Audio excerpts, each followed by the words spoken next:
Already researchers, storytellers, and foresighters, it's me, Jen again. I think you knew that was coming. How's it going? How's your energy level? How's your attention span?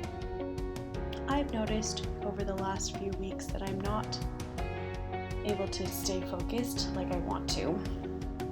No matter what I try to accomplish, it always takes longer than I planned.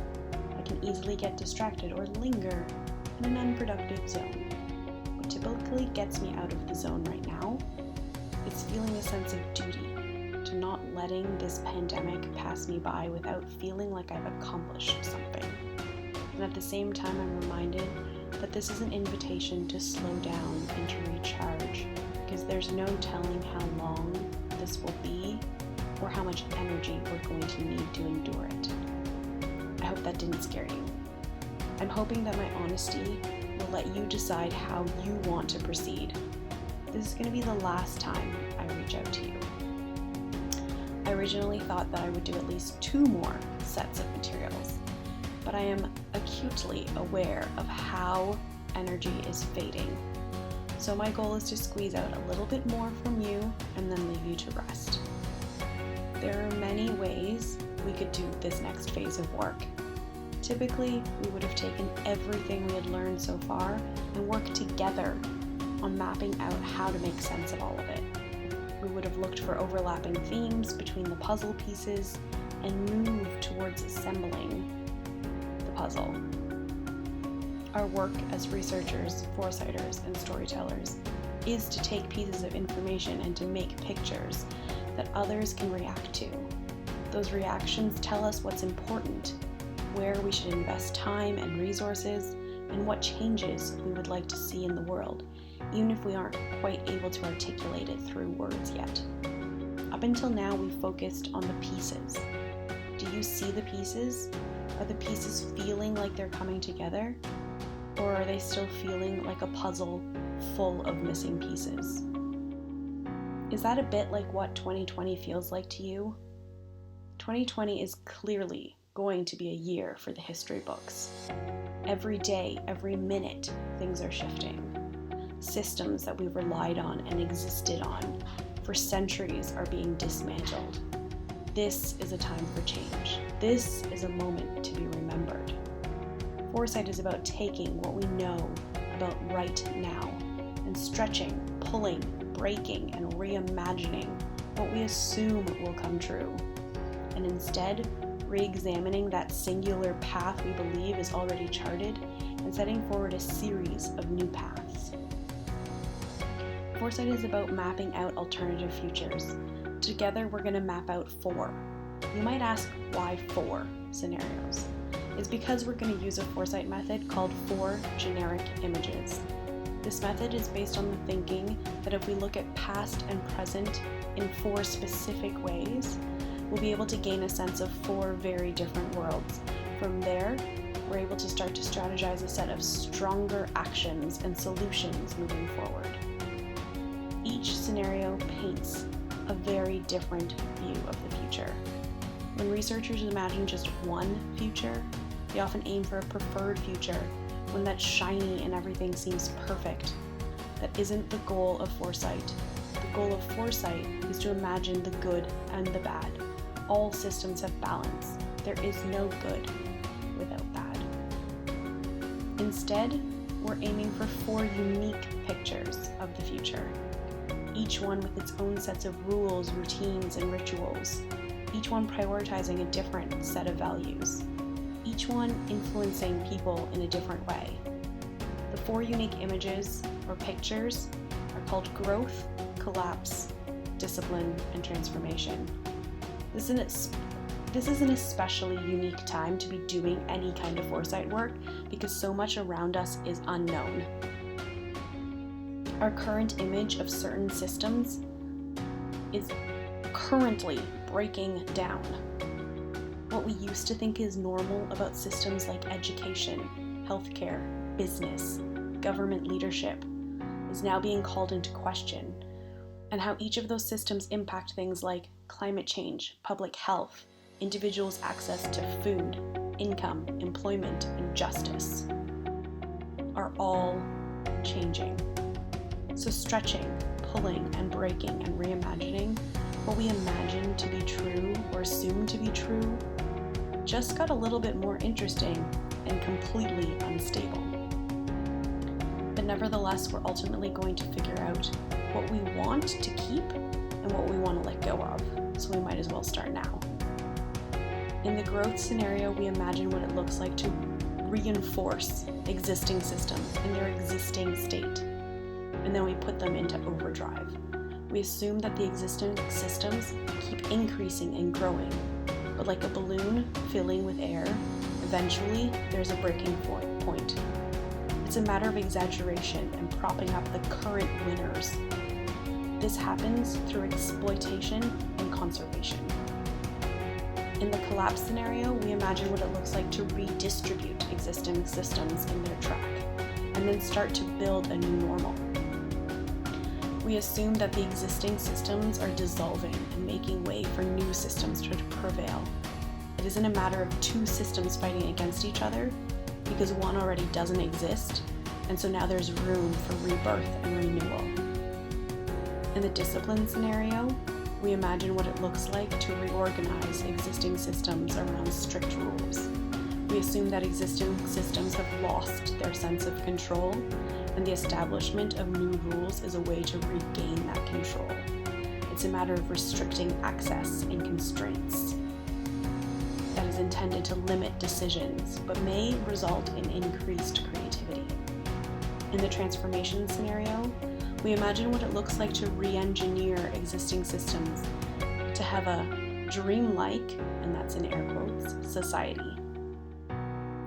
We assume that a revolution is possible, that existing systems can learn and unlearn. It's a matter of infusing existing systems with increased innovation and making the impossible seem completely possible. This is what we call the 4 generic images. The scenarios we create together are not crystal balls. They're not designed to predict the future. They're designed to shine a light towards the unknown. You might be wondering how it's possible to shine a light towards completely uncharted territories. There isn't a perfect recipe or map to do this, obviously. And time is a factor.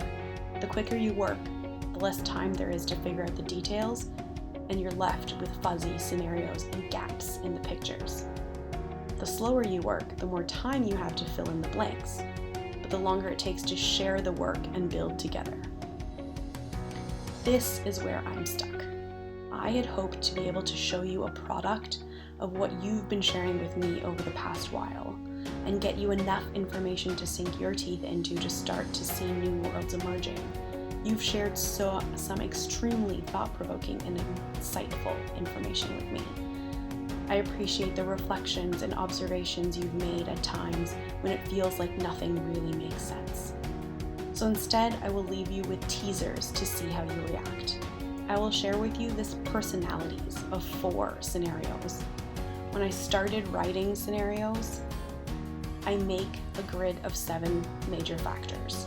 These are 7 factors that influence how the 4 worlds are coming together, but also give us something to compare between them.